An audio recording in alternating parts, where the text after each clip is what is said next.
Utility is the amount of satisfaction which a consumer derive from the consumption of a commodity. See, यहाँ पे clear लिखा है कि utility वो amount of satisfaction है जो कंज्यूमर को मिलता है। ड्राइव मतलब जब हम कोई भी चीज़ यूज़ कर लेते हैं उसके बाद हमको जो एक्चुअल सेटिस्फैक्शन, हमको कब सेटिस्फैक्शन का पता चलेगा, जब हम कोई भी चीज़ें यूज़ करने के बाद हमको एक्चुअल खुशी बोल सकते हैं या सेटिस्फैक्शन जो मिलेगी वो क्या होता है, उसको हम बोलते हैं यूटिलिटी। लाइक एग्ज़ाम्पल हम ले लेंगे, हमको हमारे पास 20 रुपीज़ है, हमने एक्सपेक्ट किया कि हम 20 रुपीज़ में एक जाके चॉकलेट ख़रीदेंगे। हम चॉकलेट ख़रीद के हमको जो मेरे को ये 20 रुपीज़ में चॉकलेट ही ख़रीदना है, उसी से ये मेरा 20 रुपीज़ का सेटिस्फैक्शन फुलफ़िल होगा। हमने क्या किया, एक्सपेक्ट किया है, एक्सपेक्टेड है हमारा, है ना। नेक्स्ट है, अब वो 20 रुपीज़ का चॉकलेट हमने ख़रीद के कंज्यूम कर लिया, कंजम्पशन कर लिया हम उसको। अब जो सेटिस्फैक्शन मिल रही है वो हमारी क्या हो रही है, ड्राइव हो रही है। ड्राइव मतलब कि ड्राइव्ड हो रही है। हमने सोचा हम खरीदेंगे चॉकलेट, हमको इतनी सेटिस्फैक्शन मिलेगी, दैट इज़ यूर एक्सपेक्टेड। जब आपने खरीद के उसको खा लिया है, दैट इज़ ड्राइव। तो utility is the amount of satisfaction which a consumer drive from a consumption of A commodity. मतलब कि हमारी एक्चुअल सेटिस्फैक्शन क्या होती है, जब हम वो खरीद के जब हम उसको कंज्यूम कर लेते हैं और जो हमको सेटिस्फैक्शन मिलती है, मतलब वो चॉकलेट ख़रीद के मैंने अब एक्चुअल में उसको कंज्यूम कर लिया है, खा लिया है, तो वो सेटिस्फैक्शन जो हमें को मिली है वो मेरा एक्चुअल सेटिस्फैक्शन है, उसको हम क्या बोलेंगे, यूटिलिटी बोलेंगे। Utility is the amount of satisfaction which a consumer drive from consumption of A commodity. मतलब कि उसको यूज़ करके मेरे को जितना सेटिस्फैक्शन मिला है, that is actual amount of satisfaction which I get from the consumption of a commodity. Clear है। यूटिलिटी का एक और सिंपल डेफिनेशन है, want satisfy power of a commodity is called utility. जो कंज्यूमर के सेटिस्फाई करेगा वांट, पावर, उसको हम क्या बोलेंगे, यूटिलिटी बोलेंगे। यूनिट्स ऑफ मेजरमेंट क्या रहता है, यूटिलिटी का यूनिट ऑफ मेजरमेंट क्या रहता है, यूटिल्स रहता है। इसमें हम पढ़ेंगे दो तरह का मेजरमेंट ऑफ यूटिलिटी होता है, 2 टाइप्स ऑफ रहता है, मैंने आप लोगों को पहले भी बता चुका है। फर्स्ट होता है कार्डिनल यूटिलिटी अप्रोच, सेकंड होता है ऑर्डिनल यूटिलिटी अप्रोच।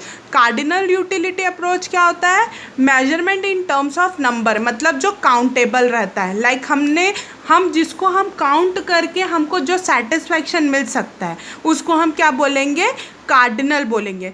आप लोग सिंपल समझेंगे, कार्डिनल काउंटेबल, मतलब कि हम जिस चीज़ को काउंट कर सकते हैं। वैसे तो हम एक साइकोलॉजी टर्म्स में अगर बात करें तो हम सेटिस्फैक्शन को, मतलब कि अपनी इच्छा को या हमारी जो हमको जो सेटिस्फैक्शन मिली है, हम उसको काउंट नहीं कर सकते हैं किसी भी टर्म्स में। हमको साइकोलॉजी जो हम मानो बोल सकते दिमाग में जो हम खुशी को काउंट नहीं कर सकते हैं, हम दुख को काउंट नहीं कर सकते हैं, हम फीलिंग्स को, एक्सप्रेशन को काउंट नहीं कर सकते हैं। ये बहुत डिफ़िकल्ट टर्म्स है, लेकिन फिर भी हम यूटिलिटी को मेजर करना होगा। तो सेटिस्फैक्शन भी एक काइंड ऑफ फीलिंग है, इमोशन है बोल सकते हैं, तो हम उसको हम मेजर नहीं कर सकते। फिर भी इकोनॉमिक के टर्म्स में हम स्टैटिक्स भी पढ़ते हैं, इस टर्म में हम कार्डिनल यूटिलिटी अप्रोच, हम जिसको हम क्योंकि हमको नंबरिंग वे में एक्सप्रेस करना पड़ता है, इसलिए हम उसको बोल सकते हैं कि हमने उसको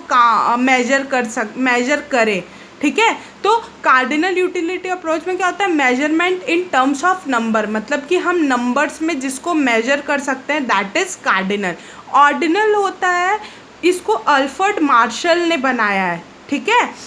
कार्डिनल यूटिलिटी अप्रोच किसका है, अल्फ्रेड मार्शल का। ऑर्डिनल यूटिलिटी अप्रोच नेक्स्ट है, refer to the measurement of utility in terms of psychological satisfaction of consuming good. See, एक बेसिक एग्जांपल लेंगे मेजरमेंट इन, देखो कार्डिनल में क्या होगा, लाइक हमने चॉकलेट खरीदी, सॉरी कैमरा बहुत हिल रहा है, तो फॉर एग्ज़ाम्पल कार्डिनल के लिए हमारे पास है, हमने सपोज एग्जांपल 10 चॉकलेट्स खरीदी। ठीक है, 10 चॉकलेट्स हमने खरीदी फर्स्ट चॉकलेट हमने खाई, हमको उससे सेटिस्फैक्शन मिला 10 का सेटिस्फैक्शन मिला। दूसरी चॉकलेट हमने खाई, उससे हमको सेटिस्फैक्शन मिला 8 का। थर्ड चॉकलेट हमने कंज्यूम करी, उससे हमको सेटिस्फैक्शन लेवल मिला 5 का। फोर्थ खाई, हमको मिला 2 का। फिफ्थ खाई, हमारा सेटिस्फैक्शन लेवल या हमारा इंटरेस्ट लेवल 0 हो गया। क्यों हो गया? क्योंकि ऑलरेडी हमने चॉकलेट इतनी कंज्यूम कर चुकी है, अब हमको चॉकलेट और खाने का मन नहीं है। अब कोई फर्दर हमको चॉकलेट खिलाएगा भी तो हम क्या बोलेंगे? हम नहीं खा सकते, मेरा मन भर गया है, अब मैं नहीं खाऊंगा। तो हमने फिर भी वो चॉकलेट के सेटिस्फैक्शन को हमने नंबर्स के वे में कैलकुलेट किया है, ठीक है, अपना सेटिस्फैक्शन नंबर के वे में कैलकुलेट किया है। अब ऑर्डिनल यूटिलिटी अप्रोच, इसमें हम बोला गया, हमको बताया गया है कि measurement of utility in terms of psychological satisfaction. अभी हमने कार्डिनल में नंबर में किया, अब सिमिलरली चॉकलेट है। अब चॉकलेट हम कंज्यूम कर रहे हैं, फर्स्ट चॉकलेट में हमने अभी कार्डिनल था तो हमने 10 सपोज कर लिया, लेकिन क्या हम अपने इमोशन एक्सप्रेस कर सकते हैं कि हमको सेटिस्फैक्शन किस लेवल का मिला है वो चॉकलेट खा के, हमको कितनी खुशी मिली है, या कितने हम वो चॉकलेट खाने के लिए हमको कितनी इच्छा थी, हम एक्सप्रेस नहीं कर सकते, है ना। वो साइकोलॉजी टर्म्स से नंबर में एक्सप्रेस करना अपने सेटिस्फैक्शन को बहुत ही मुश्किल है। तो हम इसमें ऑर्डिनल में हम अपने मेजरमेंट ऑफ यूटिलिटीज़ को साइकोलॉजी टर्म में एक्सप्रेस नहीं कर सकते। ये हमको किसने बताया? एलन एंड हाइक ने।